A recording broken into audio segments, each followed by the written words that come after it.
Marcos Rocha, da Cluster2Go e Local Web Corp. Boa tarde, pessoal. Primeiro, agradecer a Acesso pelo convite. É uma honra poder contribuir de alguma forma com este evento, um evento de altíssimo nível. E também já declarar a enorme dificuldade que é tratar do que eu vou tratar aqui com vocês depois de palestras tão brilhantes e tão instrutivas como nós já tivemos ontem e hoje. Enfim, mas vamos tratar dos nossos temas de uma forma bem interessante. Só para contextualizar, eu tenho formação, sou bacharel em física, cheguei a me aventurar pela área de pesquisa, na área de estado sólido, mas depois eu já estava envolvido com esse assunto da tecnologia, e isso eu venho há muitos anos trabalhando. Tenho pós-graduação pela SPM em inovação tecnológica, também em gestão empresarial, e nos últimos 4 anos e meio faço parte do grupo Cluster2Go e agora Local Web Corp, atuando principalmente no desenho e definição de produtos voltados para a cloud. Nós temos alguns pilares fundamentais para esses assuntos em cloud, e eu vou discutir alguns deles aqui, exatamente para que a gente possa dar um direcionamento mais prático e que a gente possa entender um pouco melhor como conduzir os nossos negócios nesse ambiente hoje que traz tantos desafios. Primeira coisa importante, dentro desse nosso assunto, falar de transformação digital. Depois da aula do Mário Flores aqui, fica até covardia falar de transformação digital. Mas isso é inevitável. As empresas estão enfrentando um momento de muita mudança. E essas mudanças, se elas não se prepararem do ponto de vista do que significa a transformação digital para o seu negócio, provavelmente vão perder o bonde da história, ou o momento oportuno de fazer com que os seus negócios realmente aconteçam. A gente não pode pensar mais em transformação digital como se fez até pouco tempo, onde nós colocávamos nosso ambiente nas nuvens, ou mesmo um site, ou começávamos com as iniciativas do marketing em comunicação. Hoje, a transformação digital é mais profunda. Ela vai abordar os aspectos do negócio, vai abordar os aspectos do back-office do negócio, vai abordar, como foi mencionado pela manhã, as pessoas, a tecnologia. E isso é uma jornada, a transformação ela não é uma chave que liga, e você simplesmente amanhece transformado com o seu negócio. É mais do que isso.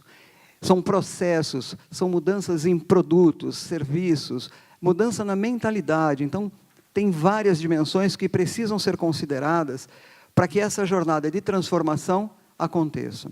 E por que a gente introduz o assunto de transformação digital? Porque cloud faz parte desse processo, né? Estar nas nuvens hoje é fundamental. Todos, de alguma forma, todas as empresas buscam usar essa tecnologia que permite que os negócios escalem, sejam mais efetivos, mais estáveis. Então, tem que pensar em transformação, e um dos elementos é Cloud Computing.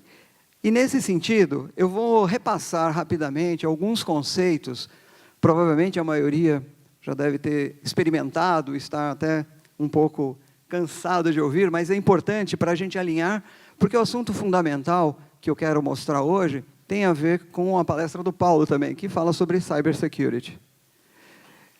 Quando NIST fez essa definição de Cloud Computing, isso aconteceu em 2011, olha que interessante, a Amazon já estava para completar quase 6 anos de vida, o AWS. Olha que interessante, uma definição que acontece depois que você tem um modelo de negócio já estabelecido. Então, é importante entender qual é o conceito de nuvem, e isso vale para nuvem privada ou para nuvem pública. E é importante entender que há uma certa confusão quando se fala em nuvem privada. Para ser uma nuvem privada, ela precisa ter essas características de acesso à rede por qualquer ponto, ser compartilhada, os recursos, né? Isso é fundamental. Outra coisa é poder provisionar ou liberar recursos dinamicamente, e mais importante de tudo isso, ter capacidade de bilhetar isso. Mesmo que você não emita uma fatura na sua nuvem pública, mas que você contabilize o consumo de acordo com as áreas envolvidas. Então, normalmente, nas empresas, nós não temos uma nuvem privada, nós temos ambientes virtualizados, que é um pouquinho diferente. Tá? Então, para ter o conceito e a característica de nuvem, teriam que ter esses aspectos aí que são fundamentais. E aí, isso, só para a gente reforçar a ideia, e para alguns companheiros aqui de longa estrada como eu, não mudou muita coisa. Continua sendo o computador dentro de um data center, refrigerado, energizado, com sistema operacional e aplicações rodando. Não mudou nada. É a mesma coisa. Só que é a mesma coisa com um monte de inovações associadas. Quer dizer, com um monte de tecnologias agregadas que vêm facilitar a nossa vida ao usar a nuvem. Do que nós estamos falando essencialmente? Nós estamos falando do completo entendimento do que é você ter esse modelo de serviço em nuvem. Quando você tem toda a estrutura dentro da sua casa, nessa modalidade on-premise, veja que a responsabilidade da gestão de infraestrutura até a entrega do serviço para o usuário final é sempre sua. Na medida em que você caminha contratando infraestrutura, você começa a compartilhar a responsabilidade. Preste atenção nisso. Começa a compartilhar a responsabilidade. Então, uma parte da responsabilidade ela fica e cabe ao provedor da cloud, e a outra parte da responsabilidade fica com a sua empresa, que vai colocar as aplicações, sistemas operacionais, enfim, todo o contexto nessa estrutura. E esse processo não precisa parar, ele pode evoluir, você pode consumir serviços na forma de plataforma. E esse significa que você transfere um pouco mais de responsabilidades para o fornecedor, o provedor de cloud. E, finalmente, o estágio que muitas empresas já estão conseguindo chegar é o consumo de serviço, né? Software como serviço. Você, basicamente, transfere as responsabilidades até a camada de aplicação para o provedor do serviço.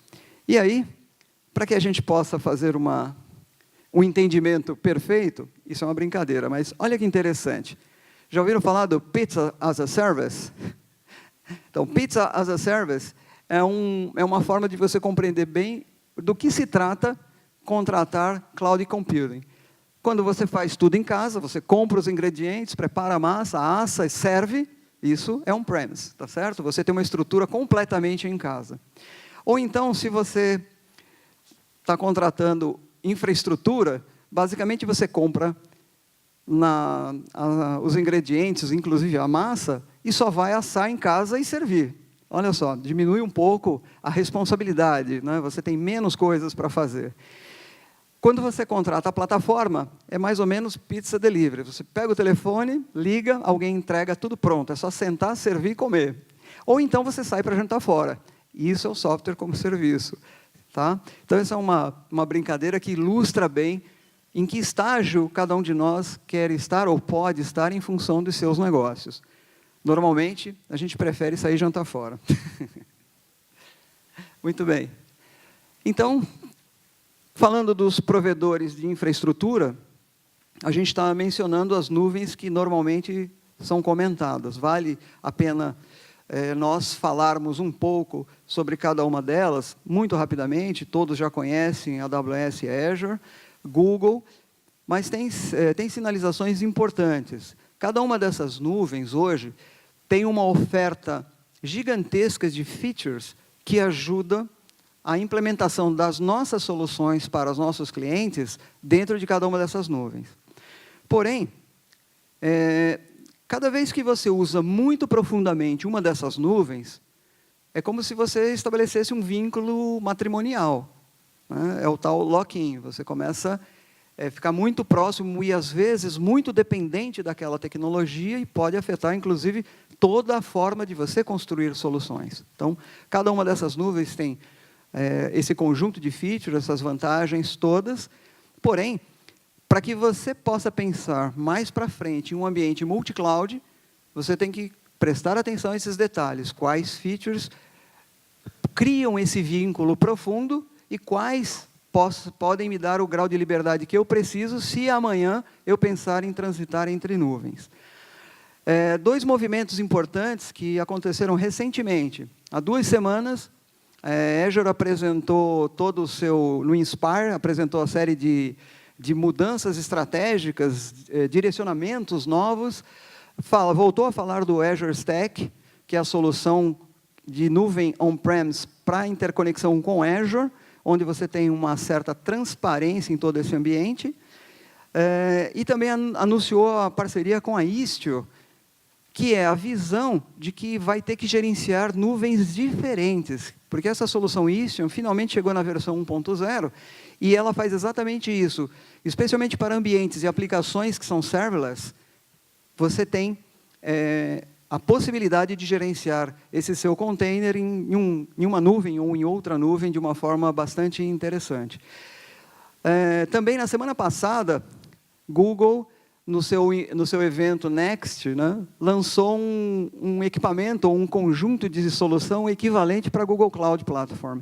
Então, hoje, quando a gente olha para esse ambiente, Azure, Google e Oracle têm ofertas similares, sendo que a primeira a fazer esse tipo de oferta foi a Oracle, que encapsula tudo lá no Exadata, entrega na sua casa e você tem uma nuvem privada Oracle e que pode ligar com a nuvem Oracle também. IBM Cloud fez um movimento interessante com relação à aquisição de SoftLayer, né? Depois virou Bluemix, que não ia para lugar nenhum, e virou IBM Cloud. Vamos ver se agora encontram um caminho também. E são players de muita relevância, e o que a gente pode dizer, assim, no quesito infraestrutura, em termos da oferta e das respectivas interfaces para o usuário, de todas elas, eu diria que Oracle ainda está no processo construtivo. A gente pode esperar novidades aí para frente. Estão muito agressivos em termos mercadológicos, assim como o Google também está fazendo esse movimento de aquisição de mercado. Então, nessa hora, quando nós pensamos em infraestrutura como serviço, é fundamental entender para onde vai o nosso negócio e o que realmente nós precisamos. Vou querer um compromisso matrimonial ou eu quero um compromisso de serviço e liberdade para poder me movimentar ao longo do tempo? Bom, PaaS, que é a plataforma, eu coloquei exemplos simples, como um RDS de AWS, o OpenShift. Então, nós temos algumas opções de serviços como plataforma. A parte de serviços, software como serviços, acho que a maior parte já está acostumado em comprar esses serviços, ou Salesforce, ou Office 365, principalmente, alguns SAPs, outros TOTOS, né? Então, isso já faz parte do nosso dia a dia. Então, podemos seguir. E uma coisa importante é que os modelos de implementação, então, pode ser nuvem privada, e acho que com essas ofertas da Azure, da Google, ou mesmo da Oracle, você pode estabelecer nuvem privada de alta qualidade e disponibilidade dentro da sua casa, mas o mundo tende a ser público.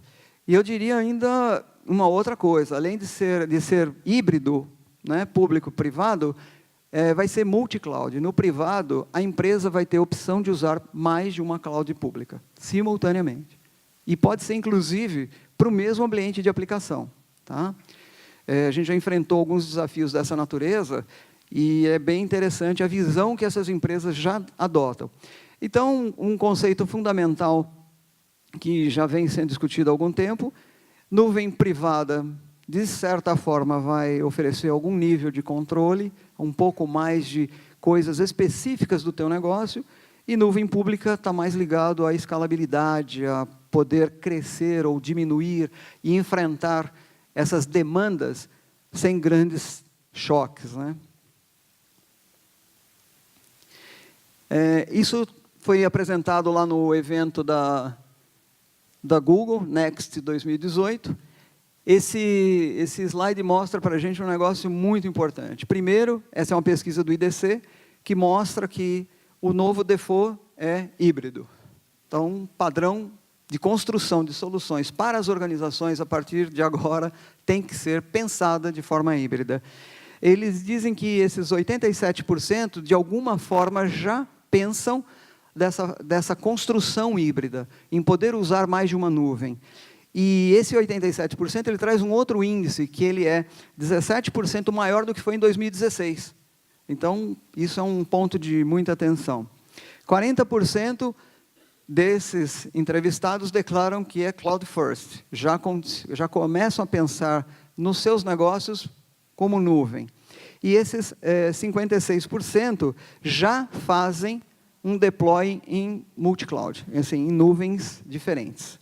É interessante observar esses números, porque faz com que cada um de nós faça uma reflexão sobre como é que eu estou implementando as minhas soluções, os meus serviços, como é que eu estou entregando isso para o meu cliente e de que forma eu quero me relacionar com esses provedores ou com a minha própria nuvem.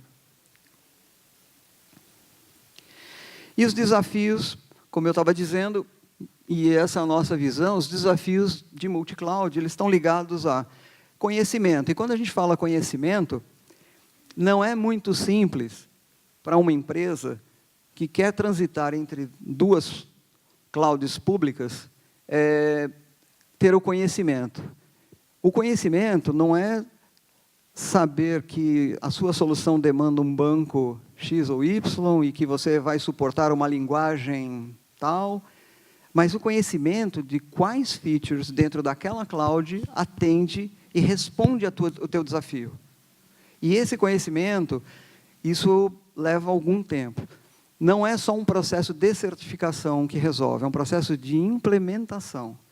Toda vez que você vai levar uma carga de trabalho para a nuvem, você enfrenta desafios que são significativos e exigem realmente conhecimento. Outro desafio fundamental é gerenciamento, como tomar conta disso dentro desses ambientes. Porque cada nuvem tem suas ofertas. E será que tudo isso é suficiente? A própria monitoração, as nuvens também oferecem soluções de monitoração que permitem que você olhe precisamente o comportamento dos seus ativos lá dentro da nuvem. Além disso, tem que ter agilidade, porque o processo, a nuvem, você tira toda uma carga de trabalho que existia anteriormente na busca de hardware, software, negociações, implementações, e você vai direto para deploy de solução. Então, é outro aspecto que mexe com as organizações. A parte de custos e flexibilidade, a gente já está, todo mundo bate nessa tecla. Mas eu alerto, nem sempre, quando você move uma carga de trabalho para a cloud, quer dizer que ela vai custar menos. Porque existe uma série de custos que não estão declarados e que vão surgir. O fato de manter uma estrutura na sua nuvem privada ou dentro do seu ambiente virtualizado, você tem relativo conhecimento desses custos. Quando você vai para a nuvem pública, surgem novidades. E, às vezes, as empresas não estão preparadas para essas novidades. Então, é importante ficar alerta. Detalhes como descuido em configurações pode gerar despesas não previstas na tua conta no final do mês. Enfim. E aspectos como mobilidade e inteligência, eu acho que a cloud ajuda, e isso foi falado com bastante propriedade nesse evento, e nós vamos só reforçar alguns aspectos de segurança, tá certo? Opa! Segurança. Novamente, opa! Sei lá para onde que eu aponto isso aqui.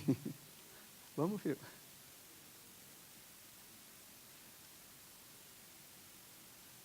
Opa, agora foi demais. Mais um? Opa, aí. Pronto.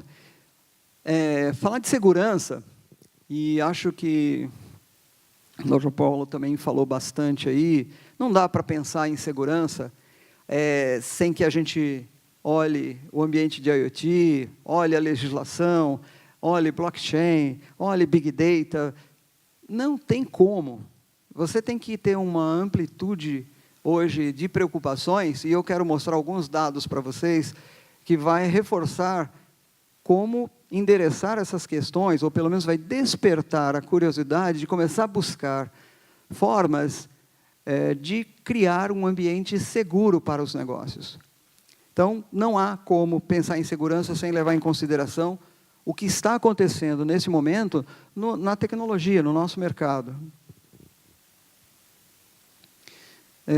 Trouxe alguns dados, isso aqui é de uma pesquisa que foi feita pela Checkpoint, que também está refletida num relatório do Breach Level Index, que eu também vou mostrar alguns números. Então, isso refere-se ao ano de 2017,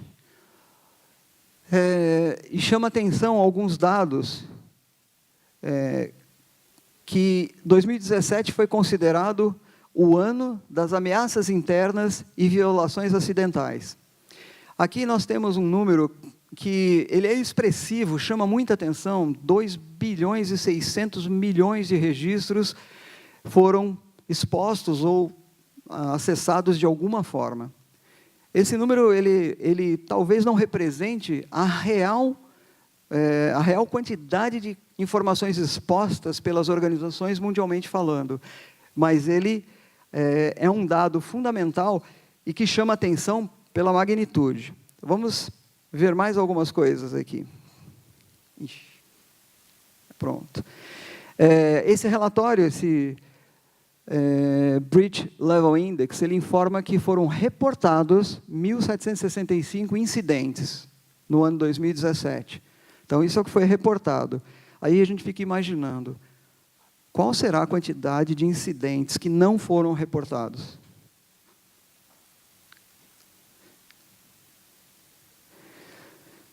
E 60%, praticamente 56% das violações, o número de registros comprometido é desconhecido. De tudo isso que aconteceu, não sabe-se, não tem como descobrir o que será feito com os registros que foram expostos, roubados, ou que alguém teve acesso. Bom, esse gráfico ele tenta mostrar um dado bem legal. 72% são ataques maliciosos de fora. Olha que interessante. Marquem bem esse número, 72%. 18% são perdas acidentais, são aqueles erros internos da organização. Olha que interessante, marque bem esses dois números. 72% de ataques externos e 18% de perdas acidentais. Erro de configuração, mau uso, má intenção, enfim, coisas do gênero. Olha, com relação ao número de registros perdidos, dá uma olhadinha o que aconteceu. 76%, aqueles 18%, representou quase 2 bilhões de registros. 76% dos registros expostos pelas organizações aconteceram do lado de dentro, não foi do lado de fora. E somente, não é pouco, quase 600 milhões de registros por ataques maliciosos. Isso faz com que a gente faça uma reflexão mais séria sobre o assunto segurança em nossas organizações, especialmente quando a gente considera ambiente cloud, multi-cloud, cloud privada. Os desafios são diferentes. Tem outros dados aqui da Verizon que mostra que as brechas continuam nas mesmas áreas, finanças, informação, área pública, quer dizer, isso praticamente não tem tido mudado. Mas, dentro dessa pesquisa, o que me chamou muita atenção foi que 88% caem em 9 padrões de ataques conhecidos. Olha só, 88% dos ataques que foram reportados, eles dizem que caem em 9 padrões já conhecidos. Quer dizer, nossas empresas continuam falhando nos mesmos pontos, em termos de segurança. Aqui é uma timeline desse estudo da Checkpoint, que mostra alguns pontos mais relevantes que aconteceram ao longo do ano. Tá certo?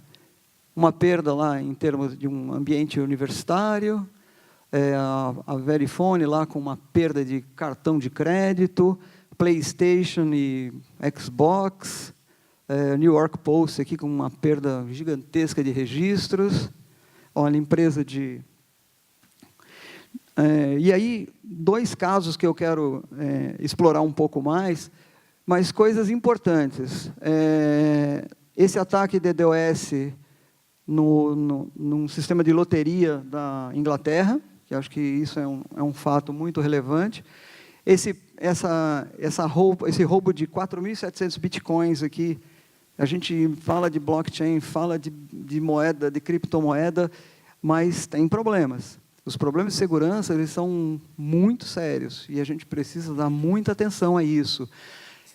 E 2 casos que a gente vai olhar um pouquinho mais em detalhe, que é o caso da Uber, que expôs 57 milhões de registros, e aí, assim, a informação foi exposta. O que você faz? Qual é a atitude?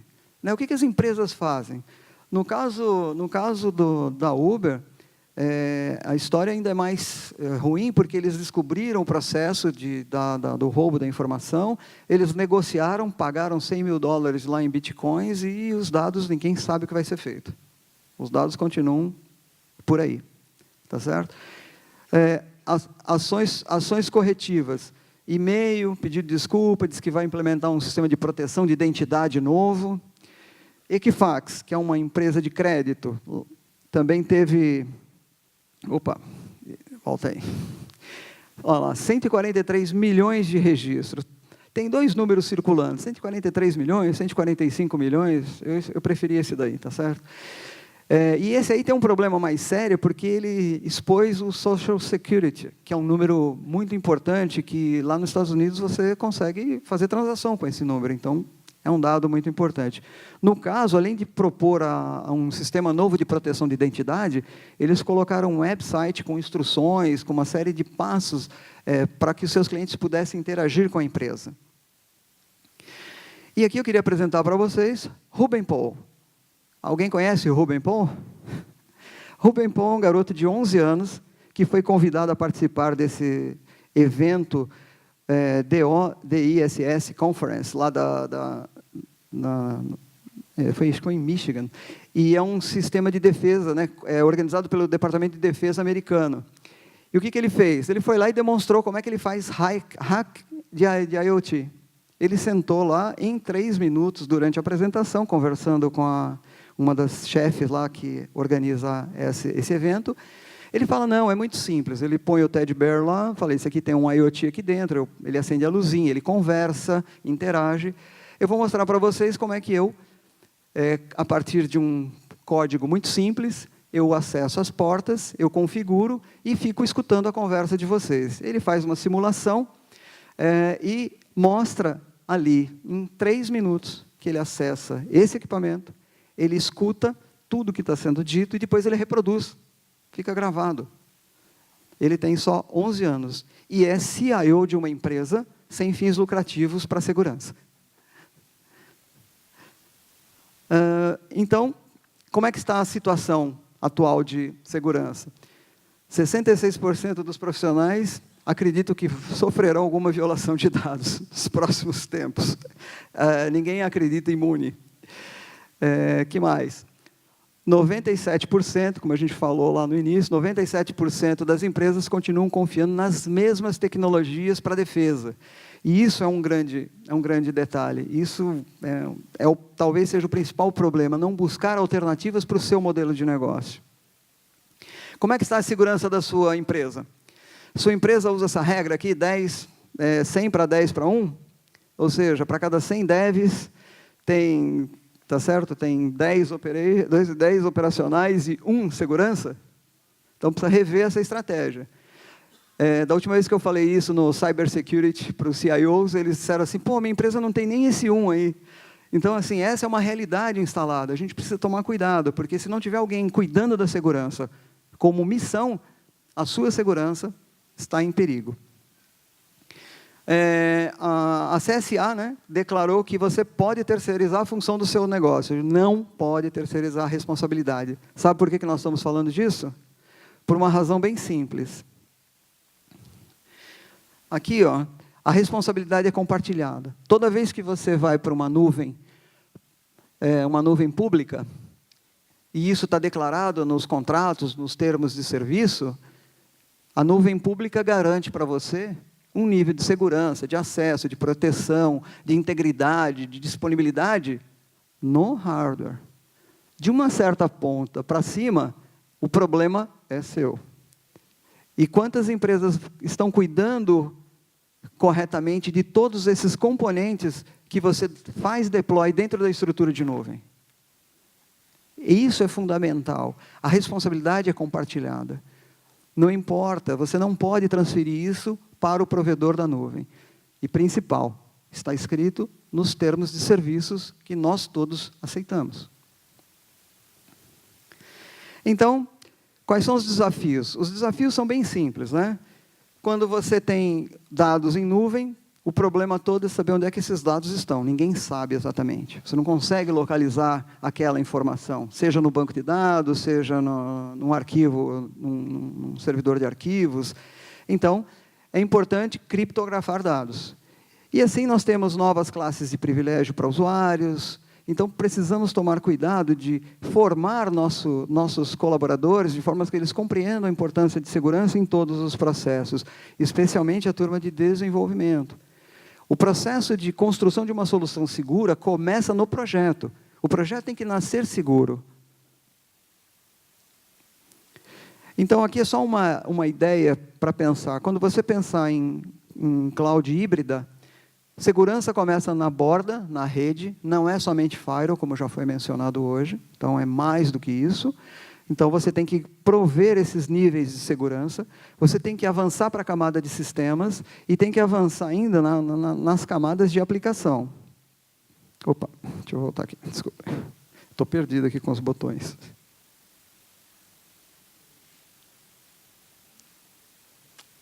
Aí. Então, você tem que tentar proteger cada um dos componentes dessa estrutura dentro do ambiente para que você tenha certeza de que seu ambiente estará protegido contra os ataques. Veja, o ataque de fora é massivo, o ataque interno é eventual, mas existe. Então, você precisa estar preparado para comportamentos estranhos. E não dá para fazer isso se você não tiver mecanismos de inteligência artificial, machine learning, atuando, olhando os logs, verificando comportamentos. E aqui eu queria colocar um exemplo. Quando a gente fala de proteção em cloud, esse é um exemplo bem legal. Você quer que o seu cliente faça uma transação correta e segura com a sua infraestrutura. Você estava fazendo uma oferta de serviço e você quer que o seu cliente possa fazer essa transação de ponta a ponta. Só que, ao mesmo tempo, você tem bots, DDoS, você tem outros componentes da infraestrutura de internet atuando no teu ponto de acesso. Então, como é que você protege isso? Hoje se fala muito em firewall de aplicação, as famosas WAFs. Então, você implementar soluções tem que ser algum tipo de serviço que garanta que seja capaz de reconhecer bots e que seja dinâmico. Algumas soluções hoje, que nós fazemos implementações inclusive, são soluções que são capazes de reagir a ataques em 2 segundos, até 2 segundos, às vezes menos. Enfim, precisamos estar atentos, porque o que importa é que, no final das contas, o seu cliente faça a sua transação com a sua operação de maneira limpa, transparente. E para o seu cliente, não importa que você está recebendo um ataque de DDoS ou um ataque de aplicação. Tá? Então, tudo isso nos leva para um novo mindset, que é o tema aí fundamental. Muitos mencionaram isso e nós temos que estar atentos. Se a gente não pensar de uma forma diferente, mais abrangente, provavelmente não vamos cuidar da segurança com o devido cuidado. Então, você sabe onde estão os seus dados? Não. Então, passo 1, estabelecer uma estratégia de criptografia. Isso resolve? Parcialmente, porque se o dado for roubado, às vezes desestimula quem pega os dados a tentar encontrar a chave. Tá certo? Segundo, você sabe onde estão as chaves? Então, esse é um outro problema. Não adianta criptografar o dado e a chave ficar pública. Então, precisa armazenar as chaves, ter meios de armazenar as chaves de forma que você possa saber quem tem acesso e como é que onde elas estão, primeiramente, né? E depois, quem tem acesso aos dados. Identificar claramente os perfis. Nem todos os usuários têm acesso a qualquer coisa. Então, Isso pode dar trabalho. A gente falou hoje várias vezes sobre proteção de identidade, falamos da nossa lei de proteção, enfim, nós temos vários elementos que vai fazer com que isso se torne cada vez mais crítico e obrigatório para os nossos negócios. Então, gerenciar acesso. Gerenciar acesso é trabalhoso, porque exige que a gente conheça profundamente o nosso ambiente. E eu queria só introduzir um conceito importante, que é o Business Operation Center. Isso é um conceito que nós estamos trabalhando com alguns clientes, e ele nasceu porque o que acontece? Toda vez, a gente consegue cumprir os SLAs de uma forma bastante interessante. Desculpe, a imagem não está tão boa, mas a gente consegue entregar os todos os SLAs previstos, 99.9, 99,99. Porém, quando você olha toda a tua linha de negócio, você está com 85%. Ou seja, toda a infraestrutura, todo o ambiente está dentro do SLA e o teu negócio não está performando. Então, hoje, a gente tem que quebrar um pouco os silos e tentar olhar o negócio, a operação como um todo. Então, esse Business Operational Center tem essa missão de tentar manter o SLA da operação em si no nível aceitável. E isso daí exige um modelo diferente. Nós temos que pegar qualquer coisa que nós estejamos usando, IaaS, PaaS, enfim, container, serverless, e começar a criar todo esse contexto de métricas e experiência. Isso só dá para fazer e ter ações proativas se você tiver aplicação de inteligência por trás. Você não faz isso olhando o log, né? Você faz isso extraindo do log informações relevantes e que possam ajudar a tomada de decisão ou de correção, enfim. São coisas importantes. E assim, a gente tem que ser capaz de eliminar de todo o processo de monitoração os tais falsos positivos. E eles têm que representar a entrega de resultado do ponto de vista do negócio, as operações de um ponto até o outro. Okay? Aqui tem algumas referências, eu vou mandar essa apresentação para vocês. O vídeo do Ruben Paul, que é muito interessante assistir, né? O próprio evento onde aconteceu isso, e saiu uma reportagem interessante no Estadão sobre a lei que está para ser apresentada, sancionada, na verdade, a previsão é que seja sancionada em 14 de agosto, sobre esse nosso processo da lei, e que a própria reportagem alerta que pode ser que as empresas não deem conta de, nesse prazo de 18 meses, fazerem todo o esforço necessário para se adequarem a essas exigências dessa legislação. E de onde a gente tirou algumas das informações, além do que já foi exposto ali para vocês. Então, era isso. Muito obrigado.